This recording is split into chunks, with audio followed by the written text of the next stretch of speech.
let's start off first thing first and refresh our minds. We all know that zakat is an obligation. It is a fara'id, it needs to be complied with, it needs to be practiced, it needs to be fulfilled.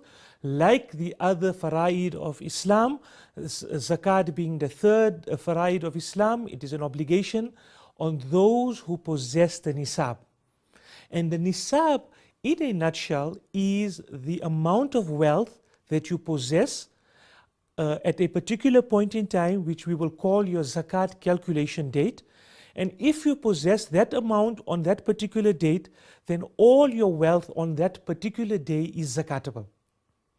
What do we mean by that?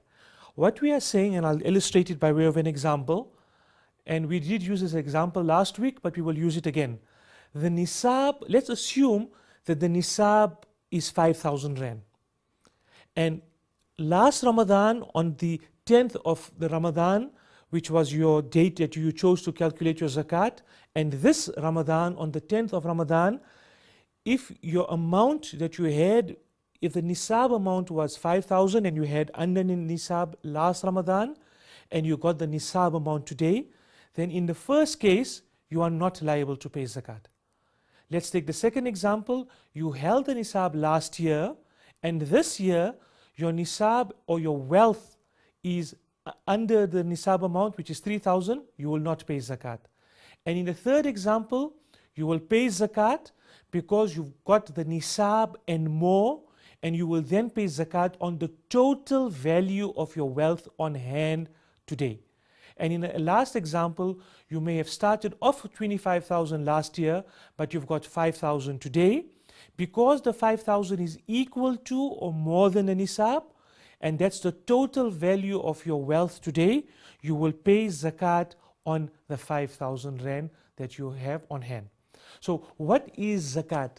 Zakat is the amount that you pay on the cumulative wealth that you have on a particular day in a year, if the cumulative wealth that you have is equal to and more than the Nisaab. The best illustration is point C on your screen. The cumulative wealth that you have today is 25,000 Rand.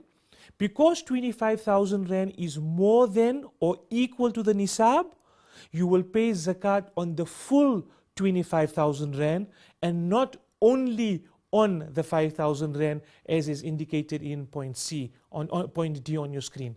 So again, if you remember this as a hint or as a clue or as a tip on how to pay zakat, then the tip is simple. What is my total wealth value today? And when we say wealth, we're talking specifically of your zakatable wealth. So what is my total zakatable wealth today? And if the total zakatable wealth is more than or equal to the Nisaab, then you will pay zakat on the total amount of wealth you have at 2.5%, inshallah. So keep that in the back of your mind, inshallah, as we move on to the next one. So the next example that I want to illustrate is we started off with 5,000 on the 10th of Ramadan last year. Today we've got 20,000, you will pay zakat on 20,000. But you've started off with 5,000 last year. In the course of the year, you've earned an additional 20,000. And let's give the practical example. 2 months ago only, you've earned 20,000. How much do you have on hand today? You've got 25,000.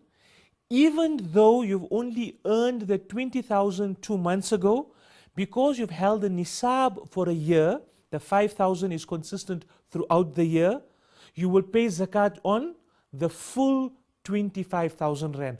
That's the cumulative wealth that you've got today that is equal to and more than the Nisaab. I hope that illustrates and explains to you how the valuation, or when do you qualify to pay zakat.